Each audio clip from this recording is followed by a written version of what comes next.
angels defend Jerusalem.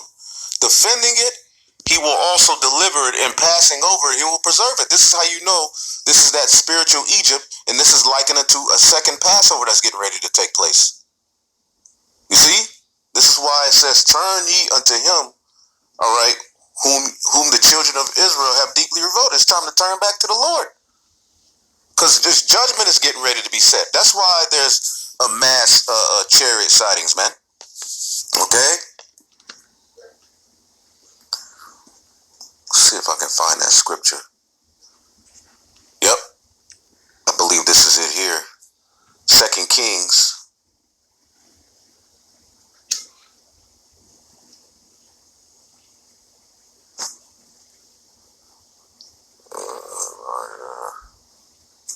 The chariot of fire.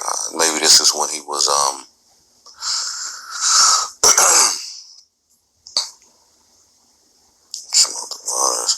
because there's a point where, you know, Elisha was, you know,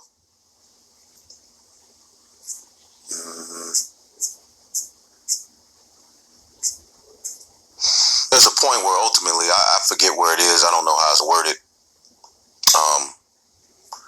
But, you know, here, you know, Elisha saw and cried, my father, 2 Kings 2:12, my father, the chariot of Israel and the horsemen. All right, this is when Elijah was beamed up. And he was beamed up into a chariot. Okay, symbolic of what's going to happen to us. Enoch was beamed up into a chariot. Translated. Right? But there's a, let's see here. See if it cross-references me to it.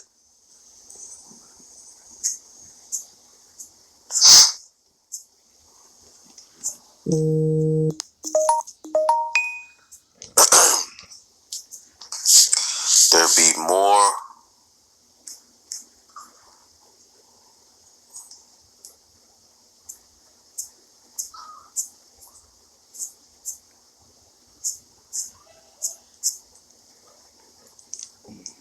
Here we go. 2 Kings chapter 6. Let me just hit the point.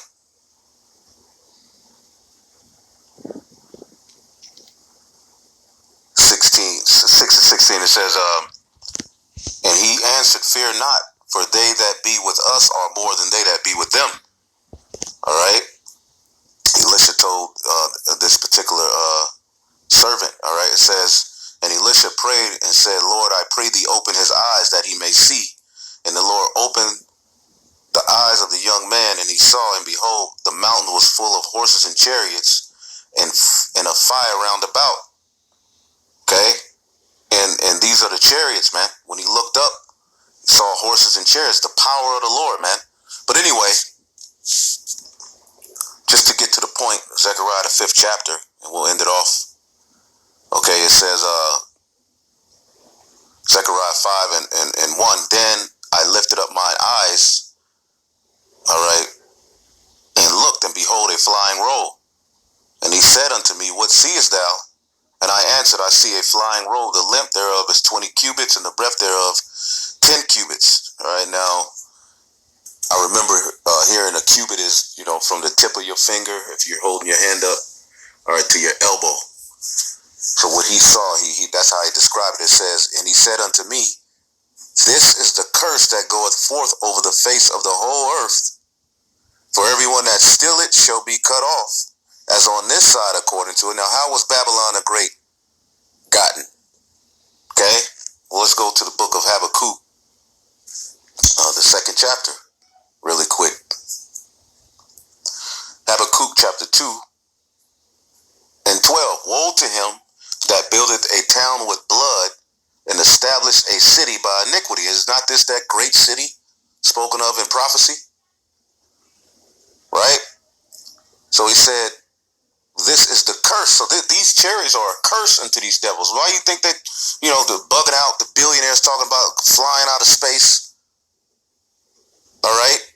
Which is only so far they can go. And a lot of them are really using that as a ploy because they're going into those bunkers, man. But the scriptures do talk about how they're going to try to climb up into the heavens, man. Bugging all the way the hell out. And all of this stuff is just being stated openly in people's eyes. And people are so dumbed down that they're not even taking it. Here it is. They're openly telling people